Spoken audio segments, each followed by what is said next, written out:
Brought to you by TechnoSpark 20 series smartphones.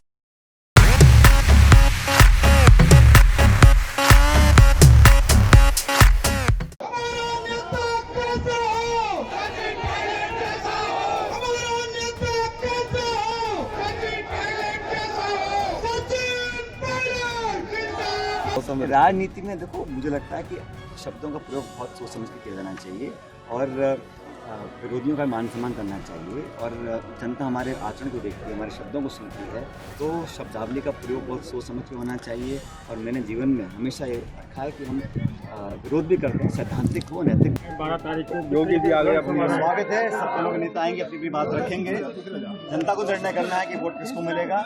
लोकतंत्र में vote मांगने का अधिकार सभी लोगों को है, लेकिन इस क्षेत्र में मुझे लगता है कि एक हवा बनी है कांग्रेस के पक्ष में। हमारे पार्टी के उम्मीदवार बहुत लोकप्रिय हैं और जनता चाहती है कि भारी बहुमत कर उनको दिल्ली भेजें और दौसा लोकसभा क्षेत्र से लाल मीणा जी भारी बहुमत से जीत कर जाएंगे। तो टारगेट उन्होंने 400 पार का ले रखा है और बार बार भाषणों में भी ये कहते हैं कि 400 पार मत सीखें। तो टारगेट तो ठीक है, टारगेट उनका होना चाहिए गरीबी मिटाने का, टारगेट होना चाहिए रोजगार दिलाने का, टारगेट होना चाहिए महिलाओं को, माताओं को सुरक्षित रखने का, टारगेट होना चाहिए कालेधन को खत्म करने का।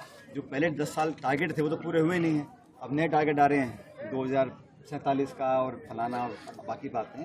इन बातों में कोई दम नहीं है।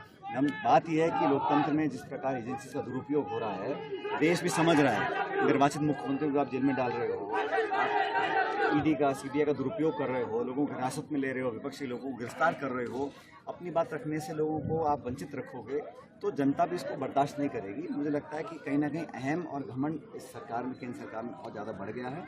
उसको बराबर करने का एक ही जरिया है जमहूरियत में और जनता है। इसलिए जब वोट पड़ेंगे 19 तारीख को तो भारी मतदान होगा और कांग्रेस पक्ष प्रधानमंत्री लगातार कांग्रेस के एमयू पे लगातार सवाल उठा रहे हैं, हमलावर हैं, लगातार कह रहे हैं कि ये तो देश तोड़ने का एमयू है। नहीं, तो अगर हम एक हर गरीब परिवार को लाख रुपए देना चाहते हैं, एमएसपी पे कानून बनाना चाहते हैं, 30 लाख नौकरी देना चाहते हैं, नरेगा का जो पेमेंट है उसको 400 रुपये करना चाहते हैं, इसमें कहाँ से देश टूट रहा है?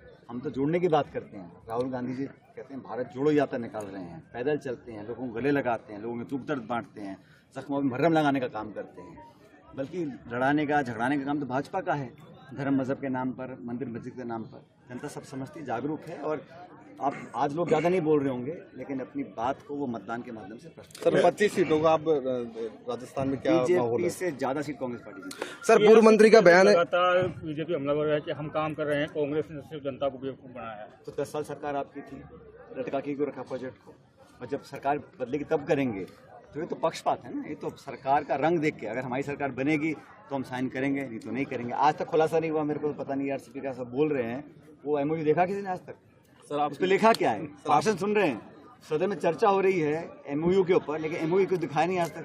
सर आप ACR साइन करेगी 200 सीट?